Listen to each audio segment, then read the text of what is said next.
Hey Salem, welcome to this month's edition of Building Buzz. We're here on the site of the new Salem Police Station.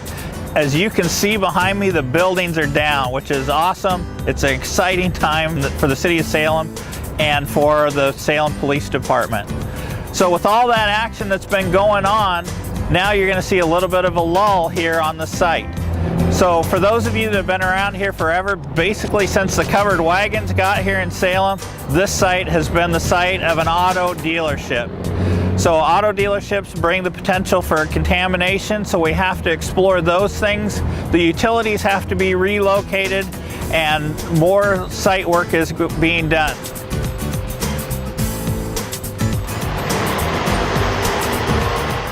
So when I went to the police academy, there were a lot of classes about a lot of different things, but none of the classes talked about how to build a new police station. So I have learned very quickly, I don't know much about construction. So I rely on other partners, and so I've got a couple of those partners today that actually know stuff about building. So with me I've got Alan Dannon and Luke Gamazel from Public Works, so I'll bring them in and you can fill us in on some of the things. Now this is a big project, and most of the people watching us are not going to be involved in a project this big. But are there some things about this project that would apply to a home project that they could learn from?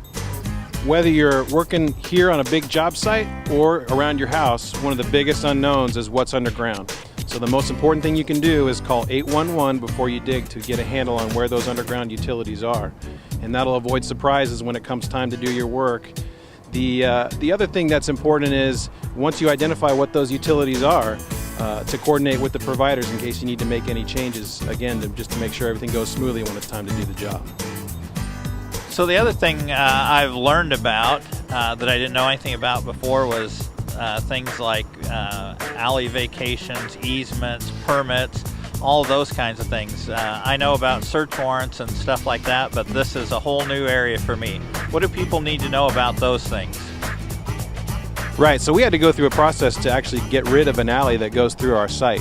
Most folks at home won't have to do that, but it is a great idea before you start your work to make sure you know where your property lines are and if there's any easements for other purposes on your property, like other people's access or utilities. And you can do that by looking for survey markers around your house or doing some records research with the county. Then when it's time to do the work, it's always a good idea to check with the city or the county, depending on where you live, to see what permits you need. Another thing that's new for me out here is wearing a hard hat and wearing the vest all the time and that kind of stuff. Luke, we've talked about personal safety equipment. What do people at home need to know about personal safety equipment when they're doing a job around their house? Whether or not you're working on a big project like this or something at home, it's always important to have the right tool for the job. And in this case, the same thing applies for personal protective equipment or PPE. On this job, you see we have our hard hats and our vests to maintain visibility, but the folks at home might be more familiar with the things that you would use on a regular basis for projects at home.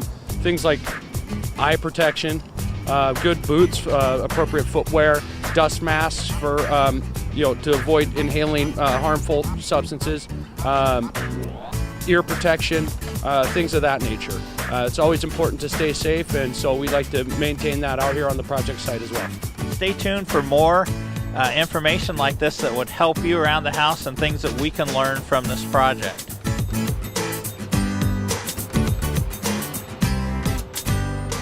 The buildings have come down, the walls have come down, the light posts are coming down.